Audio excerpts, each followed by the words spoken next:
السلام علیکم ورحمۃ اللہ۔ تو آج میں سورۃ کہف میں کروں گی آیت نمبر 11 اور 12۔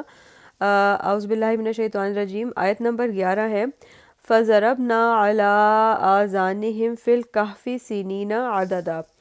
تو اس کا ترجمہ ہے کہ تو ہم نے تھپکی دے دی ان کے کانوں پر غار میں کئی سال، یعنی کہ ہم نے غار کے اندر متعدد سالوں کے لیے انہیں سلائے رکھا۔ یہاں پر یہ بحث نہیں چھیڑی گئی کہ کتنے سال تک انہیں نیند کی حالت میں رکھا گیا۔ تو اب الفاظ معنی دیکھ لیتے ہیں۔ فَضَرَبْنَا، ضرب جس طرح کے تو ڈال دیا ہم نے ان پر پردہ، اعلیٰ اوپر، آذانہم ان کے کانوں پر، تو اللہ تعالیٰ نے پردہ ڈال دیا ان کے کانوں پر۔ فَضَرَبْنَا عَلَىٰ آذَانِهِمْ فی الکہفی، اس غار کے اندر، فی کا مطلب میں اور کافی مطلب غار میں، اس غار میں، سینینا کئی سال، تو اللہ تعالیٰ نے ڈال دیا ان کے کانوں پہ پردہ اس غار میں کئی سال، عددہ گنتی کے، ٹھیک ہے۔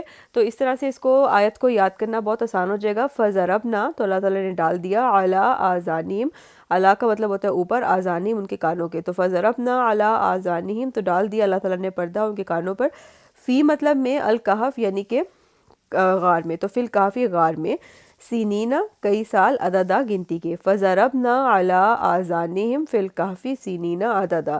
اس آیت کو اس طریقے سے الفاظ معنی کو سمجھتے ہوئے میں نے الحمدللہ یاد کر لیا، تو آپ لوگ بھی ضرور یاد کر لیں اور پچھلی سے ملا کے پڑھیں اس کو۔ اس کے بعد اگلی آیت ہے آیت نمبر 12۔ ثُمَّ بَعَثْنَاهُمْ لِنَعْلَمَ أَيُّ الْحِزْبَيْنِ أَحْصَىٰ لِمَا لَبِثُوا أَمَدًا۔ اس کا ترجمہ ہے کہ پھر ہم نے اٹھایا انہیں تاکہ ہم دیکھیں دو گروہوں میں سے کہ کس کو بہتر معلوم ہے کہ کتنا عرصہ وہ وہاں رہے۔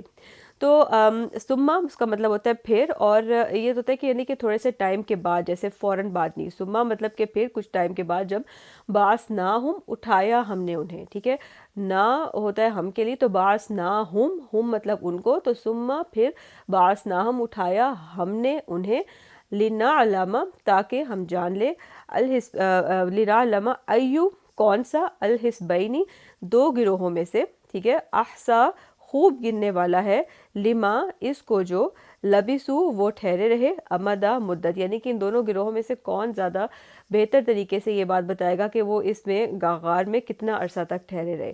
تو اس کو ورڈ بائی ورڈ لکھیں گے، ثم پھر، یعنی کہ کچھ ٹائم گزرنے کے بعد، بعثناہم اٹھایا ہم نے انہیں، لنعلم تاکہ ہم جان لیں، ایو کون سا، الحزبینی ان دونوں گروہوں میں سے، یعنی کہ اس کا مطلب ہے کہ جب وہ اٹھے تو ان کے دو اوپینینز تھے کہ وہ کتنے ٹائم میں کتنا ٹائم وہاں پہ رکے، ایک گروپ کا کچھ اوپینین تھا اور دوسرے کا کچھ، تو ایو الحزبینی یعنی کہ ان دونوں گروہوں میں سے کون ہے، آسا لما لبسو امدا کون زیادہ بہتر طریقے سے، آسا مطلب خوب گننے والا ہے، لما اس کو جو کہ لبسو وہ ٹھہرے رہے، امدا مطلب مدت، یعنی کہ وہ ان دونوں میں سے کون زیادہ بہتر گننے والا ہے اس مدت کو جس میں وہ یہاں پر غار میں ٹھہرے رہے۔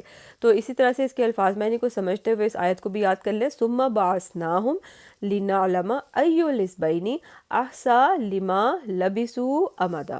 تو یہ دونوں آیتیں ہم نے آج کر لیں۔ فضربنا علی آذانہم، تو اللہ تعالیٰ نے ان کے کانوں پہ پردہ ڈال دیا، فی الکافی اس غار کے اندر، سنین عددا مطلب ایک مدت تک کے لیے، سالوں تک کے لیے، ثم بعثناہم پھر ہم نے انہیں اٹھایا، اور لنعلم تاکہ ہم جان لیں، ایو الحزبین کون سا ان دونوں گروہوں میں سے، احصیٰ یعنی کہ زیادہ بہتر طریقے سے بتاتا ہے، لما اس کو جو، لبثوا وہ مطلب کہ اس کا مطلب ہے کہ وہ ٹھہرے ہیں، امدا مدت۔